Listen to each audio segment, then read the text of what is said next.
की कमी है। बीकेसी का वैक्सीनेशन सेंटर बंद हो चुका है। लोगों को पुलिस ने वापस भेजा। 3 दिन तक नहीं होगा टीकाकरण। तो पहले भी महाराष्ट्र सरकार ने ये साफ तौर पर असमर्थता जाहिर की थी कि हमारे पास में उस मात्रा में वैक्सीन नहीं है कि हम वैक्सीनेशन के तीसरे चरण का आगाज कर पाए, इसीलिए हम ये आगाज नहीं कर पाएंगे। लोगों को इस बात की सूचना दी गई थी, मंत्रियों की तरफ से कहा गया था, क्योंकि मुंबई में कोविड वैक्सीन की कमी है।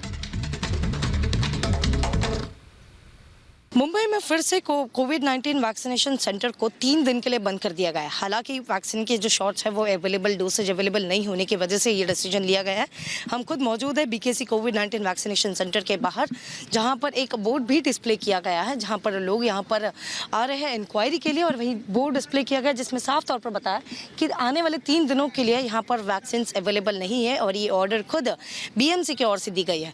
इतना ही नहीं, हेल्पलाइन नंबर्स भी दी गए, क्योंकि कई लोग यहाँ पर आकर इंक्वायरी करते हुए दिखाई दे रहे थे। कई लोग यहां पर पहुंचे थे, पर उनको बताया गया कि हेल्पलाइन नंबर पर कॉल कीजिए, सो दैट उसके बाद ही एक बताया जाएगा उनको कि किस दिन वैक्सीन को लेकर अवेलेबिलिटी है। हालांकि थर्सडे को हमने देखा कि 75 डोसेज जो है, 75,000 डोसेज जो है वो अवेलेबल किए गए थे, जिसके बाद बीकेसी के कोविड-19 जंबो सेंटर पर भी लोग मौजूद थे।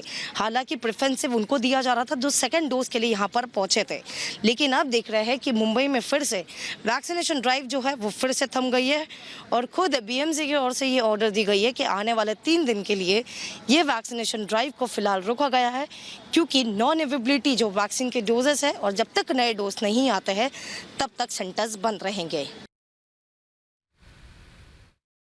5 तस्वीरें हम आपको दिखा रहे हैं, महाराष्ट्र, उत्तर प्रदेश और दिल्ली, इसके साथ ही कर्नाटक, जहां पर हालांकि केसेस में इजाफा लगातार हुआ है। तस्वीरें आप देखिए, महाराष्ट्र में भी दोगुनी रफ्तार से जो आंकड़े हैं वो बढ़ते जा रहे हैं। 66,159 नए मामले हैं। इसके साथ ही 24,000 से ज्यादा मामले दिल्ली में सामने आ चुके हैं। उत्तर प्रदेश में भी जस के तस हालात बरकरार हैं, 35,000 से ज्यादा नए मामले। तो ये भी 5 तस्वीरें हम आपको दिखा रहे हैं, क्योंकि रफ्तार बढ़ती जा रही है, इसीलिए चेन को तोड़ने के लिए लॉकडाउन की अवधि को धीरे धीरे आगे बढ़ाया जा रहा है। 15 मई तक कड़ी पाबंदी महाराष्ट्र में रहेगी, क्योंकि वहां पर रफ्तार बहुत ज्यादा तेज है। इसके साथ ही गोवा में भी संपूर्ण लॉकडाउन लगाने का ऐलान किया गया था। 3 मई तक उसकी अवधि है। 15 मई तक नाइट कर्फ्यू रहेगा, इस बात का ऐलान बिहार में किया गया। इसके साथ ही दिल्ली में भी अवधि जो है वो बढ़ा दी गई है, 3 मई तक लॉकडाउन होगा।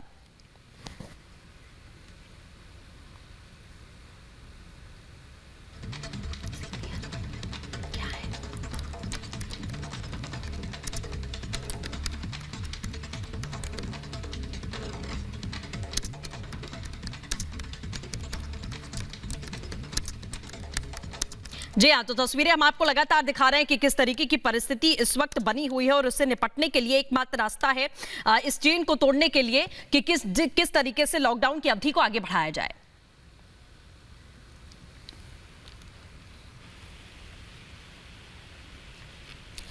तो इसके साथ ही डॉक्टर्स का क्या कहना है वो भी जानना बहुत जरूरी है। हमारे साथ में 2 खास मेहमान इस वक्त जुड़े हुए हैं। डॉक्टर नरेश आंवला, vice president Delhi medical council से हमारे साथ जुड़े हुए हैं, और doctor Manoj Kumar, senior cardiologist हैं। सबसे पहले डॉक्टर नरेश, मैं आपसे बातचीत करना चाहूंगी। जिस तरीके की सिचुएशन अभी हम देख रहे हैं कि केसेस में लगातार इजाफा हो रहा है, और सिम्टम्स भी लोगों को अलग अलग तरीके के आ रहे हैं, और लगातार डॉक्टर्स ही कह रहे हैं कि आप पैनिक करके तुरंत हॉस्पिटल ना पहुंचे, जिसकी वजह से बेड्स की कमी या पैनिक सिचुएशन हॉस्पिटल्स के बाहर बनी हुई है। और अगर सिम्टम्स हैं तो आप घर में रह के क्या कर सकते हैं? रहे हैं, और जहां तक हम सोच रहे हैं शायद 2-3 हफ्ते और लग सकते हैं जब तक ये पीक आए। तो मेरी आम जनता को, आम आवाम को आज भी सुझाव ये है कि जैसे ही आपका कोरोना पॉजिटिव जैसे टेस्ट होता है, चाहे रैपिड टेस्ट चाहे RT-PCR पॉजिटिव आए, तो आप फटाफट ये मत सोचिए कि कोरोना हो गया तो कोई मौत आ गई है। ऐसा कुछ भी नहीं है। आप फटाफट सबसे पहले अपने फिजिशियन और फैमिली डॉक्टर के टच में, चाहे फिजिकली चाहे टेली कंसल्टेशन कीजिएगा, और उसकी राय के साथ कीजिएगा। कई लोग हो क्या रहा है कि जैसे ही पेशेंट का केस डायग्नोज होता है, इंसान सोचता है कि पहले मेरा बेड पक्का हो जाए। उससे जो हेल्थ केयर सर्विसेज पे बहुत ही बुरा प्रभाव पड़ रहा है, वो एक एंग्जाइटी और एक बेचैनी हो जाती है। तो इतना मैं कहूँगा कि up to 40 to 50% of cases या even 60% of cases right home isolation में वो सिंपल केयर से, वो सिंपल दवाओं से ठीक हो सकते हैं। ना उनको ऑक्सीजन की ज़रूरत होती है, ना उनको कोई हॉस्पिटल बेड की ज़रूरत होती है, ना उनको आईसीयू की ज़रूरत होती है। हार्डली 5-7% केसेस होते हैं जिनकी थोड़ा बिगड़ते हैं, पर्टिकुलरली जो एल्डरली पेशेंट्स हैं या जिनको कोमॉर्बिडिटी हैं, वो थोड़ा-सा केयरफुल ज़्यादा रहें। जो यंगिश पेशेंट हैं, हालाँकि यंग पेशेंट्स को भी ये कोरोना हो रहा है, उनको उतनी ज़्यादा डरने की ज़रूरत नहीं है। चुपचाप घर में रहें, होम आइसोलेशन में रहें, अपना हाइड्रेशन करें, पानी अच्छा पीते रहें, फल खाते रहें, अपने डॉक्टर के टच में रहें। इससे जो आज की तारीख में हो रहा है कि सड़कों पे लोग घूमते रहते हैं, अपने पेशेंट को गाड़ी में डाला, इधर हॉस्पिटल, दूसरा हॉस्पिटल, एब्सोल्युटली गलत। इससे मैं देखता हूँ एक पूरे समाज में एक बेचैनी फैल गई है। तो आपके चैनल के माध्यम से आम जनता को मैं सलाह दूंगा कि ऐसी बेचैनी को बढ़ावा ना दें।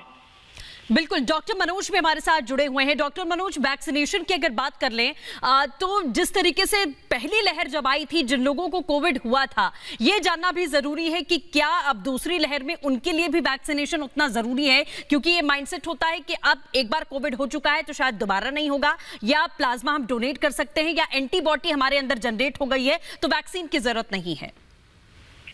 देखिए, वैक्सीनेशन ही एक ऐसा चीज है जिसको हम अगर ब्रॉडली अपने पॉपुलेशन में इस्तेमाल करें तभी कोरोना पे हम कंट्रोल कर सकते हैं। क्योंकि जिस तरीके से सर्ज आप 21 अप्रैल के बाद से देख रहे हैं, 9 दिन हो गए हैं, हर दिन करीब करीब 3 लाख से ज्यादा केसेज आ रहे हैं और डेथ का आंकड़ा भी बढ़ता जा रहा है। तो ऐसे में वैक्सीनेशन का रोल बहुत ज्यादा है। जहां तक जो लोग कोरोना से संक्रमित हो गए हैं उनको कम से कम 2 वीक्स के बाद अपना कोविड एंटीबॉडी टेस्ट करा के वैक्सीनेशन कराना चाहिए। बट ये वैक्सीन से जो इम्यूनिटी प्रोड्यूस होगी वो नेचुरल कोरोना से जो होने के बाद भी इम्यूनिटी होगी उसमें भी बहुत सहायक होगी। और आपने देखा भी होगा कि अभी भी जो फुली वैक्सीनेटेड है, जिनको 2 डोज का वैक्सीन लग चुका है, उनको जो कोविड जो हो रहा है SARS-CoV-2 वर्जन, जिसमें लंग्स का इन्वॉल्वमेंट बड़ा ज्यादा है, फिर भी जो वैक्सीनेटेड लोग हैं उसमें लंग्स का इन्वॉल्वमेंट या फेफड़ों का संक्रमण बहुत कम हो रहा है। तो वैक्सीन का बहुत इंपॉर्टेंट रोल है। जहां तक वैक्सीन की लॉजिस्टिक्स की बात है, हमारे देश की क्षमता करीब करीब 20 लाख डोज पर डे बनाने की है। बट अगर हम जिस तरीके से अभी हमने ओपन कर रहे हैं 1 मई से 18 साल के सारे ऊपर के लोगों को वैक्सीन के लिए, वैसे में हमें करीब करीब 50 से 70 लाख की डोजेस पर डे की जरूरत पड़ेगी। तो वैसे में सरकार पूरी तरह से सजग है।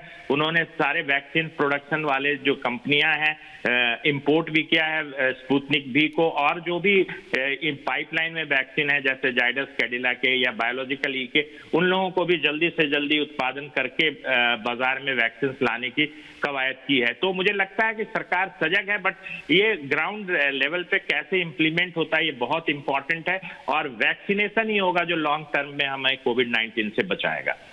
बिल्कुल डॉक्टर नरेश, आने वाला समय जो बताया जा रहा है कि मई में पीक और बढ़ने वाला है, इससे भी लोगों में घबराहट है। और इस बार जो स्ट्रेन हम देख रहे हैं वो बुजुर्गों, बच्चों, युवाओं सबको अपनी चपेट में ले रहा है। तो आने वाला जो टाइम है वो गंभीर है, क्योंकि 3.5 लाख से ज्यादा मामले अभी ही हो चुके हैं। उसमें अपने घर पे रह के कौन कौन से एहतियात जरूरी नेचुरल तरीके से हम कर सकते हैं, जिससे अगर हमें हल्का बुखार या सिम्टम आई भी तो हम घर में रह के निपट सकते हैं। देखिए, इसमें कोई शक नहीं है, चूंकि inter state air travel, road travel और रेलवे ट्रेवल चल रहा है, तो इसलिए क्योंकि हमारा कोई लॉकडाउन ऑल इंडिया का नहीं है, तो अभी तो जहां तक मुझे उम्मीद है कि चाहे पीक आए ना आए, एटलीस्ट ये 3-3.5 लाख 4 लाख तो केस चल ही सकते हैं, और ये सिलसिला अभी 2-3-4 हफ्ते चल सकता है। तो इसलिए मैं आम जनता को आज भी वही सुझाव दूंगा कि अगर आपका कोविड पॉजिटिव ना आ भी जाए तो आप एकदम घबराए नहीं। सबसे पहला वही जो हम बोलते हैं कोरोना एप्रोप्रिएट बिहेवियर, अपने घर से बाहर ना निकलना, जब निकलना हमेशा मास्क के साथ निकलना। तीसरा, भीड़ भाड़ में शामिल मत होइएगा, दूसरे से 2 मीटर दूर रखिएगा, साथ में हैंड सैनिटाइजेशन का ध्यान अच्छे से कीजिएगा, और सबसे लास्ट में अपनी इम्यूनिटी के लिए एक बैलेंस फूड जरूर लीजिएगा। अगर आपके घर के किसी एक मेंबर को हो भी जाता है तो उसको आइसोलेट कीजिएगा, क्योंकि बंद कमरों में ये कोरोना ज्यादा फैलता है। तो इसलिए हमेशा घर के खिड़की दरवाजे खोल के रखिएगा ताकि इसको बाहर निकलने में मदद मिले। और लास्ट सबसे इंपॉर्टेंट, अपने फैमिली डॉक्टर के टच में रहते हुए जबरदस्ती भागेगा नहीं। आजकल हो क्या रहा है, हर लोग सोचता है कि मेरा एक सीट बुक हो जाए, मेरा हॉस्पिटल बुक हो जाएगा, मैं अपने लिए ऑक्सीजन पहले से घर में रख लूं, मैं अपने से पहले से रेमडेसिविर दवाई लेके रख लूं। तो उससे एक ना बहुत बड़ी बेचैनी ऑल इंडिया लेवल पे, नेशनल लेवल पे हो रही है। तो मैं आम लोगों को आज भी यही कहूंगा, corona is not death. 90% patients अपने आप ठीक होते हैं। It is only the people who are elderly and जो कि कोमोर्बिडिटीज, उनको थोड़ा ज्यादा ध्यान देने की जरूरत है। और प्लस जो भागा भागी है कि जैसे ही कुछ हुआ कि मुझे तो मेरा बैक बुड हो जावे, मेरा मेडिक्लेम मुझे मिल जावे, मैं ऑक्सीजन पहले रख लूं, ऑक्सीजन कंसेंट पहले रख लूं, ये सबको मैं चाहूंगा ना किया जाए। बिल्कुल, ये क्योंकि इसकी वजह से जो असल में मरीज हैं उनको काफी ज्यादा दिक्कतों का इस वक्त सामना करना पड़ रहा है। डॉक्टर मनोज, मैं आपसे ये समझना चाहूंगी, जो सिम्टम्स अभी अलग अलग तरीके के उभर रहे हैं, बुखार, सांस लेने में दिक्कत होना, ये पहले स्ट्रेन में भी देखा गया था, लेकिन पेट की समस्याएं लगातार अब इस समय भी सामने आ रही है, जिसको लेकर भी लोग हैरान हो जाते हैं कि अगर पेट में जरा सी भी गड़बड़ हुई तो लगता है कि अब मुझे कोविड ही हो गया है। तो इस तरीके के जो सिम्टम्स है उससे निपटने के लिए घर में रहकर सोल्यूशन हम ज्यादा जानना चाहते हैं, जो हमारे दर्शक समझ पाए। जी, मैं आपसे सबसे पहले तो ये कहूंगा कि आपने बिल्कुल सही मुद्दा उठाया कि इस बार जो सेकेंड वेव है उसमें सिम्टम्स चेंज हुए हैं, एज ग्रुप चेंज हुए हैं। जैसे डॉक्टर चावला भी बोल रहे थे कि यंग लोग भी इन्वॉल्व हो रहे हैं। तो इसमें जो नए सिम्टम्स आए हैं, जैसे कंजंक्टिवाइटिस जिसको पिंक आई, या सुनने में दिक्कत, हियरिंग प्रॉब्लम होती है, और साथ में गैस्ट्रोइंटेस्टिनल सिम्टम्स, ये बहुत कॉमन है। चाहे ये हम माने या नहीं माने कि ये न्यू म्यूटेंट स्ट्रेन है या वही पुराना स्ट्रेन है, अभी तक सरकारी कोई पुष्टि नहीं हुई है, बट डेफिनेटली B1617 और B1618 का काफी रोल है इस पैंडेमिक में। तो जो नए सिम्टम्स आए हैं उसको भी वॉच तो करना है, बट ऐसा नहीं कि आपको कोई भी GI संक्रमण होता है या पेट की कोई गड़बड़ी होती है तो वो अनलेस प्रूव्ड अदरवाइज कोरोना ही होगा, ऐसी कोई बात नहीं। हो सकता है आपके खाने पीने से भी दिक्कत हुई हो, आपने गलत जगह खाया हो, पानी पिया हो। तो मुझे लगता है इसमें इतने घबराने की बात नहीं। अगर GI सिम्टम्स आते हैं तो अपना हाइड्रेशन मेंटेन करें, घर में ही ORS बनाएं, नमक और चीनी डाल के उसको पिएं। कुछ जो लैक्टोबैसिलस के जो प्रिपरेशन आते हैं, जैसे ब्रीफिलेक है, डेरोलेक है, इस तरह की चीजें लें। उसके बाद भी ये नहीं रुकता है तो उसके लिए कुछ पेट के लिए एंटीबायोटिक्स आते हैं, उसका इस्तेमाल करें। बिल्कुल, ठीक है। मतलब अगर इसके सीधे साथ तौर पर अगर यही फीवर हो, संदेश है डॉक्टर्स का भी, जो हमसे लगातार जुड़ रहे हैं, कि आप घबराइए मत, पैनिक मत करिए, आप घर पर रहकर भी ठीक हो सकते हैं। इसीलिए हॉस्पिटल भागने की जो होड़ है उसको थोड़ा कम करना पड़ेगा। फिलहाल डॉक्टर नरेश और डॉक्टर मनोज, आप दोनों का हमारे साथ जुड़ने के लिए बहुत शुक्रिया। तो दिल्ली से एक और बड़ी खबर है, जहां कालाबाजारियों पर